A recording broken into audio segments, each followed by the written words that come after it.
Bismillahirrahmanirrahim. Assalamualaikum warahmatullahi wabarakatuh.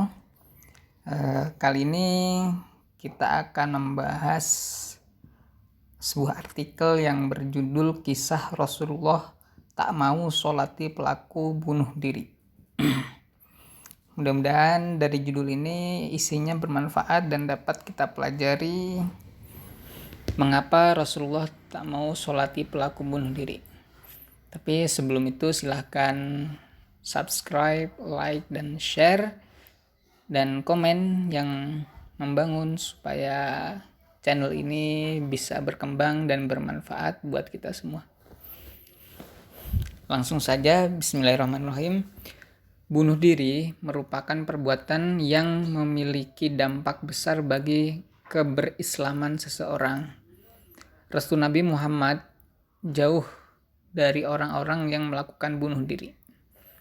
Telah banyak diriwayatkan hadis bahwa Rasulullah Shallallahu Alaihi Wasallam mendoakan orang yang memusuhinya, menghormati jenazah orang Yahudi, bahkan hendak mensolatkan jenazah orang munafik sebelum Al-Quran turun menjelaskan larangannya. Tetapi Rasulullah dengan tegas menolak mensolatkan pelaku bunuh diri. Imam Muslim meriwayatkan hadis ini dari Jabir bin Samurah. Pernah didatangkan kepada beliau Shallallahu Alaihi Wasallam jenazah seorang laki-laki yang bunuh diri dengan anak panah, tetapi jenazah tersebut tidak disolatkan oleh beliau.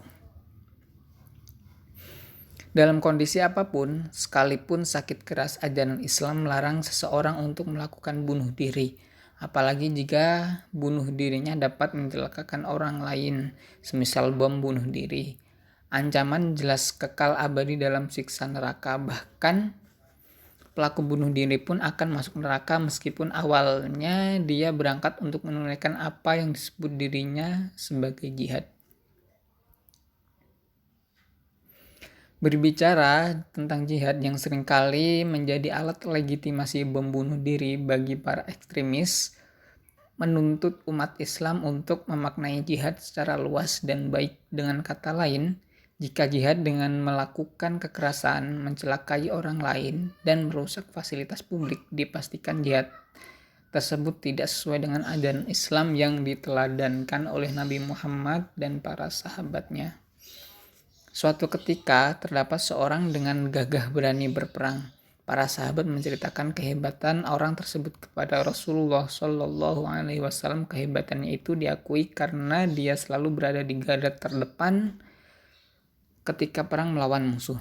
Sabetan pedangnya tidak henti-hentinya menumpas orang kafir. Namun jawab Rasulullah Shallallahu Alaihi Wasallam sangat mengejutkan. Nabi Muhammad menyatakan bahwa orang tersebut adalah penghuni neraka. Mendengar perkataan Nabi Muhammad, para sahabat terheran-heran.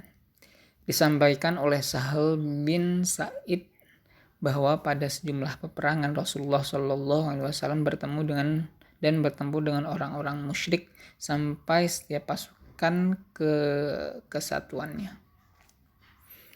Di kalangan orang-orang Islam ada seseorang yang senantiasa menebaskan pedangnya kepada orang-orang musyrik.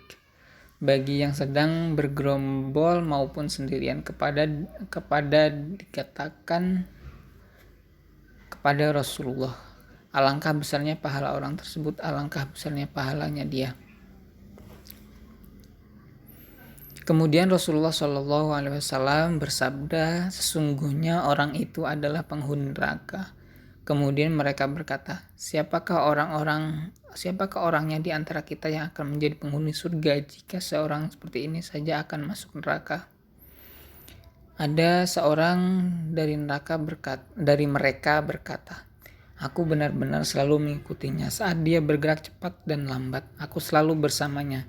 Sampai kemudian ia terluka, kemudian dia mempercepat kematiannya. Dia meletakkan gagang pedangnya di tanah dan ujungnya di dadanya. Kemudian dia menusukkan dirinya dengan pedang itu dan dia melakukan bunuh diri.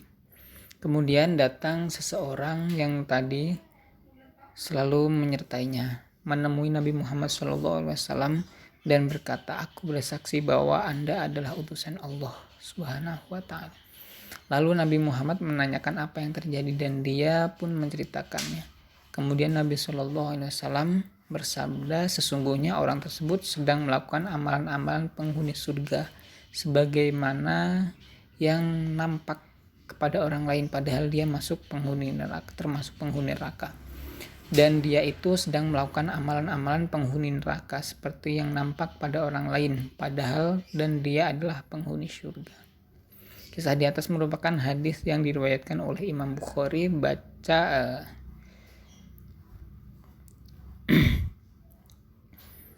Penulis oleh Fatoni Ahmad, editor Mukhlishon. Demikian teman-teman isi dari artikel ini. Silahkan teman-teman cermati lagi dan pelajari lagi, mudah-mudahan bisa ada hikmahnya artikel ini.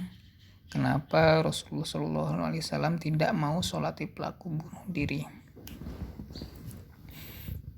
Ya, mudah-mudahan bermanfaat. Jangan lupa subscribe, like, dan share.